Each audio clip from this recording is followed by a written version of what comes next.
প্রিয় দর্শক, চেন্নাইয়ের পরবর্তী ম্যাচে কে চান্স পাবে জানিয়ে দিলেন MS ধোনি। শুক্রবার লখনৌ সুপার জায়ান্টের বিপক্ষে মাঠে নামবেন চেন্নাই সুপার কিংস। এবারের IPL এ দুর্দান্ত ফর্মে আছেন মুস্তাফিজুর রহমান, পাশাপাশি পাটি রানাও আছেন দুর্দান্ত ফর্মে। তাদের দুজনের বোলিং কম্বিনেশনের কারণেই চেন্নাই সুপার কিংস অতি সহজেই জিততে পারছে যে কোনো ম্যাচ।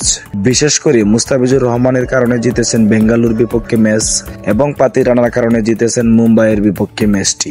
তাদের দুজনের বোলিং এর কারণেই দুটি ম্যাচ জিততে পেরেছে Chennai Super Kings. Chennai Super কিংসের গুরুত্বপূর্ণ অপশন হচ্ছে বোলিং অ্যাটাক। সেই বোলিং অ্যাটাকটি সামলাচ্ছেন দুই বোলার, একজন হচ্ছেন মুস্তাফিজুর রহমান, আরেকজন হচ্ছে পাটি রানা। তারা দুজন এমনভাবে বল করছে যে প্রতিপক্ষের ব্যাটাররা অতি সহজে আউট হয়ে যাচ্ছে। বিশেষ করে মুস্তাফিজুর রহমানের স্লোয়ার এবং কাটার, আর পাটি রানার তো ইয়র্কা।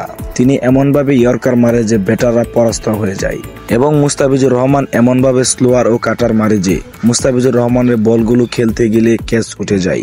বিশেষ করে তার দলের প্লেয়ার রাচিন রাবিন্দ্রা যেদিকেই ফিল্ডিং করুক না কেন, মুস্তাফিজুর রহমানের বলে তার কাছে ক্যাচ যাবেই। তাই শুক্রবারের খেলায় কে চান্স পাবে, মুস্তাফিজুর রহমান নাকি পাটি রানা? যেহেতু স্লোয়ার পিচে খেলা হবে, সেহেতু সেখানে মুস্তাফিজুর রহমানের সুযোগ পাওয়াটাই বেশি। তবে যেহেতু IPL এ ইম্প্যাক্ট হিসেবে প্লেয়ার ওঠার সুযোগ আছে, সেখানে পাটি রানাকেও তোলানো হবে যে কোনো একজন ব্যাটারের পরিবর্তে। মুস্তাফিজুর রহমান এবারের IPL এ 10টি উইকেট পেয়ে উইকেট টেকারের 3 নম্বর পজিশনে আছে।